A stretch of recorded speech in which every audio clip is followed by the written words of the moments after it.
Eu não vou pregar um discurso que te agrade. Eu vou pregar aquilo que vai te libertar.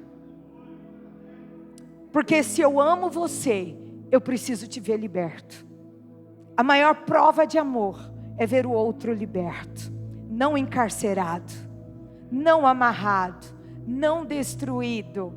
Por isso você precisa primeiro assumir as suas decisões pessoais. Você precisa parar de achar culpado, porque se alguém está tomando decisões erradas, a culpa é nossa.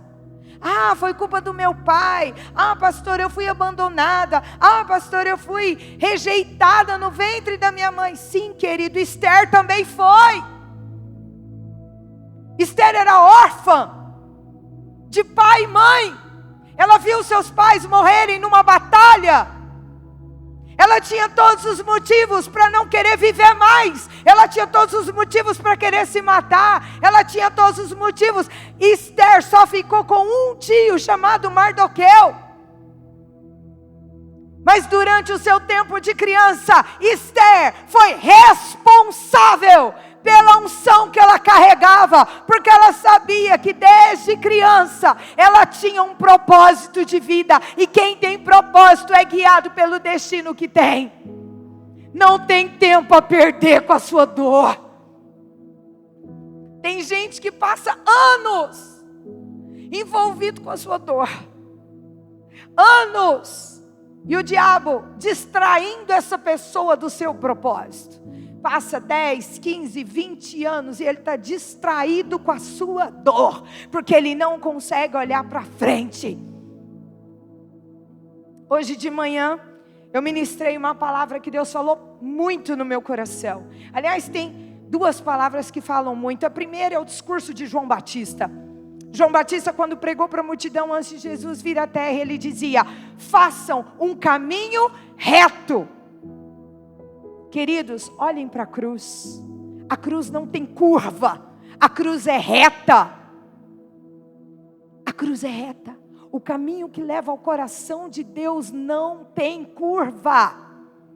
O caminho que leva ao coração de Deus não tem atalho. Deus não faz negócio com a gente. Ou você sobe e entra no padrão dele, ou você vai ficar para trás.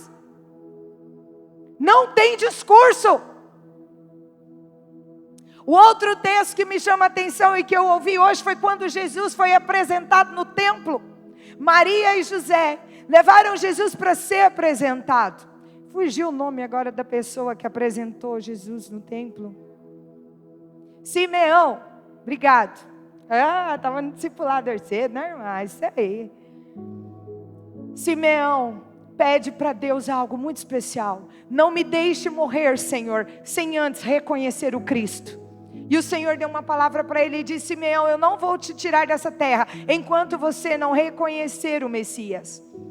Quando José e Maria chegaram com o menino para apresentá-lo no altar, porque nós não batizamos crianças, porque batismo é arrependimento de pecado. Criança não tem pecado até a idade da razão, que hoje inclusive diminuiu. Menino de 5, 6 anos hoje está sabendo mais coisa do que a gente, né?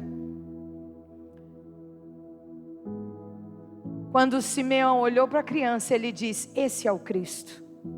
Naquele momento ele disse: Senhor, já pode me levar. O Senhor cumpriu a sua promessa. Só que naquele momento, ele apresenta Jesus no templo. E ele traduz para José e Maria o que aconteceria com aquela criança. E ele disse para José e Maria: esse será o Salvador do mundo, por ele muitos morrerão, mas Maria, você mãe, escuta o que eu vou te falar. E ele disse: muitos falarão mal do seu filho, e isso vai entrar no seu coração como uma faca, Maria.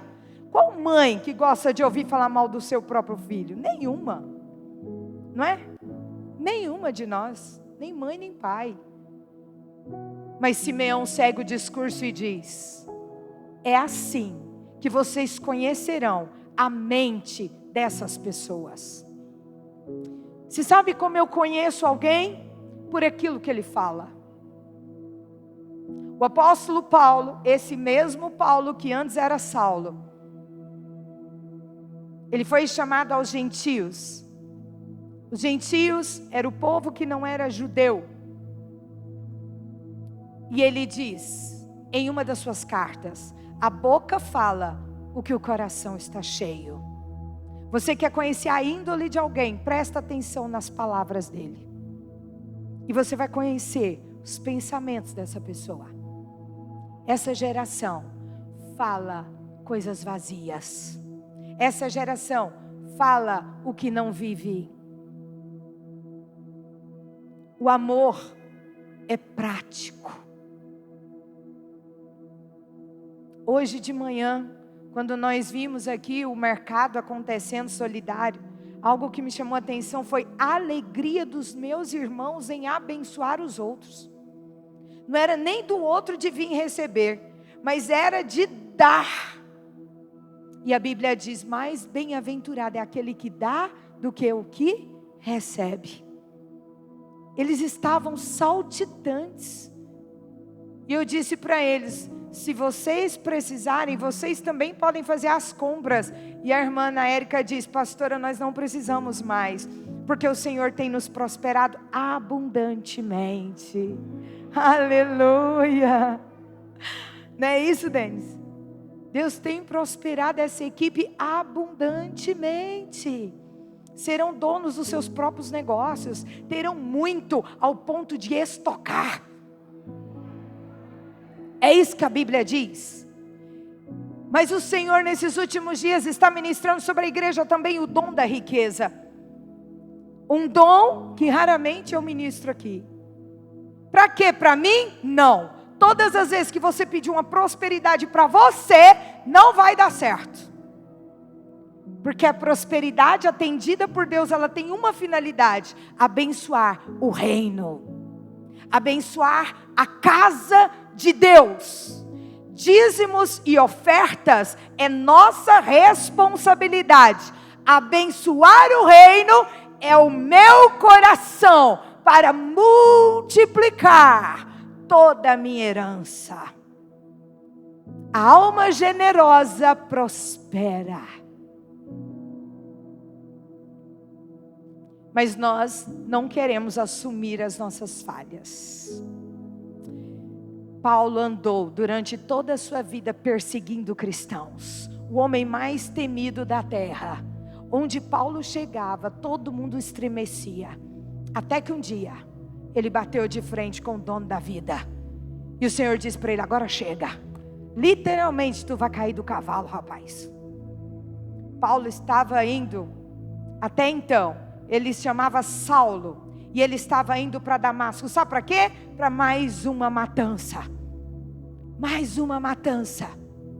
Achando que estava agradando a Deus. Olha aqui para mim, por favor, eu queria que ninguém andasse agora. Quantas coisas você tem feito achando que está agradando a Deus? Pergunta número 1. O que você está fazendo? Foi Ele que te pediu? Pergunta número 2. É fardo? Pergunta número 3. Está dentro do seu destino e propósito? Se você não respondeu essas perguntas, não é para você. Tem gente lutando guerras que não é chamado para lutar. Tem gente entrando em batalhas que não é chamado para lutar. Por quê? Porque não quer ser responsável das próprias guerras. Então ele entra numa batalha que nem dele é. Assim como existem mantos que não são para você, mas você está caminhando debaixo de um manto. Por quê? Porque alguém disse não. Às vezes eu sinto que alguns mantos que eu carrego não são meus, mas era do meu pai, que em alguns momentos disse não para Deus. Só que atrás de todo Elias tem um Eliseu. Quando Elias subiu ao céu, Elias perguntou, o que você quer, Eliseu? Ele disse, sua capa. Sabe o que significa pedir a capa? É pedir a unção que está sobre a vida do outro, sobre ele. Mas no momento em que você pede a unção que está sobre a vida do outro, você também pede toda a responsabilidade de carregar aquela unção sobre você. Nós fomos chamados como pais dessa geração. Não se pode erguer pais meninos. Pais precisam ser maduros. O apóstolo Paulo, na primeira instância, diz: quando eu era menino, fazia coisa de menino. Depois, em outro momento, ele diz: jovens, eis que vos escrevo porque sois fortes. E no final ele diz: agora, geração abençoada, sois pais na fé. Sabe o que significa? Existe um processo de crescimento e desenvolvimento. O problema é que nós queremos a honra dos pais com atitude de menino. E Deus não faz isso. Seu pai pode comprar um carro para você, mas esse carro só estará no seu domínio quando você tiver idade para dirigir. O problema é que tem gente que não cresce nunca e fica o tempo todo achando que o que está fazendo é pura perda de tempo. Não é. Deus só está te esperando crescer. Nossa, Noé ouviu uma palavra de Deus e ficou 100 anos construindo uma arca. Não, querido, foi Deus que passou 100 anos construindo Noé. Por quê? Porque depois da catástrofe, viria a reconstrução. E Noé precisava ser pai de uma geração. Para isso ele precisava ser reconstruído. O que nós, enquanto pais, estamos ensinando para os nossos filhos? Se nós estamos vivendo tempos de meninice. Meninice diante de Deus. Diante das nossas escolhas. É hora de crescer, igreja. É hora de crescer, porque o Senhor vai levar uma igreja madura. Uma igreja que tem experiências com Ele. Ah, pastor, eu vou crescer para ficar bem alto. Não, você vai crescer para baixo. Quem cresce para baixo tem raiz. Não é qualquer vento que derruba. E para finalizar, o Senhor nos compara com árvores frondosas. Queria que o louvor subisse, por favor. Com árvores frondosas. Mas essas árvores, em tempos difíceis, é nítido ver o que acontece na natureza. Em época de ventania, de chuvas fortes, umas permanecem, outras caem. Nossa, mas aquela árvore era tão grande. Era, mas você olhou a raiz dela? Era superficial. A árvore pode ser grande, mas quem tem raiz superficial não permanece. Não permanece. O Senhor está chamando para nós sermos responsáveis pelas nossas condutas. Saulo cai do cavalo, fica cego. Mas todo mundo acha que ele fica cego naquele momento. Não, Saulo caminhava cego. Saulo já estava cego há muitos anos. Ele matava em nome de Deus e Deus nunca tinha pedido isso para Saulo. Muito pelo contrário. Deus queria a vida de Saulo, para que ele fizesse a coisa certa, na hora certa, do jeito que Deus pediu. E quando Saulo tem um encontro com Deus, a primeira coisa que Deus troca nele é o seu nome. E agora de Saulo ele se chama Paulo. E você sabe o que significa Paulo? Pequeno. Pequeno, mas um gigante na mão do Senhor. Porque Paulo era intenso em tudo que ele fazia. As maiores cartas, a maior quantidade de cartas escritas no Novo Testamento foram Paulo que escreveu. Deus te usa mediante ao seu conhecimento e a sua vivência com Ele. Paulo desceu águas profundas com Jesus e agora de perseguidor, ele passa a ser perseguido. E agora é Paulo que foge da morte todos os dias. Todos os dias. Eu não sei como você luta as suas guerras. Eu luto as minhas orando. Aprendi isso com Paulo.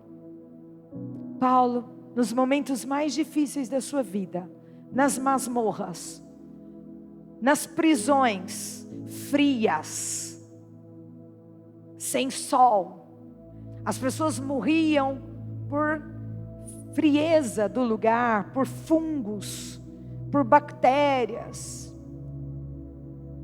Ali foram dias onde Paulo mais foi usado por Deus, onde ele escreve as suas melhores cartas. A igreja da Filadélfia, a igreja de Éfeso, a igreja da Galáxia, nos seus momentos mais difíceis. A pergunta é: o que você faz nos seus momentos difíceis? Reclama? Discute com Deus? Ou continua fazendo coisas que Ele jamais te pediu para fazer? Aí você fica cansado e põe a culpa nele, porque você não é capaz de assumir as suas próprias decisões. É hora de mudar. É hora de encontrar o Deus de toda a vida. Nos levantar. Como o Senhor disse a Paulo: levanta, Paulo. Aparentemente você é pequeno, mas você será um gigante nas minhas mãos. Nessa noite, eu quero te ensinar a vencer as guerras pessoais. Porque foi isso que o Senhor me mandou fazer ontem e hoje. Só tem um jeito: a gratidão. E eu quero te ensinar a fazer o mural da gratidão. Todos os dias, você vai pegar a sua agenda e vai escrever pelo menos 3 motivos para agradecer a Deus. No outro dia, outros 3 que não se repetem. E depois mais 3, e mais 3, e mais 3. E no final do mês, faça uma avaliação de tudo que você escreveu. E você vai ver o quanto Deus já fez. E todas as vezes que você estiver vivendo um momento difícil, ao invés de reclamar, você vai ler o que você escreveu no seu mural da gratidão. É assim que você vai vencer suas guerras pessoais. Para de reclamar e começa a agradecer. Você precisa ser cheio do Espírito Santo. Cheio do Espírito Santo. E o Espírito Santo não habita em uma boca murmuradora.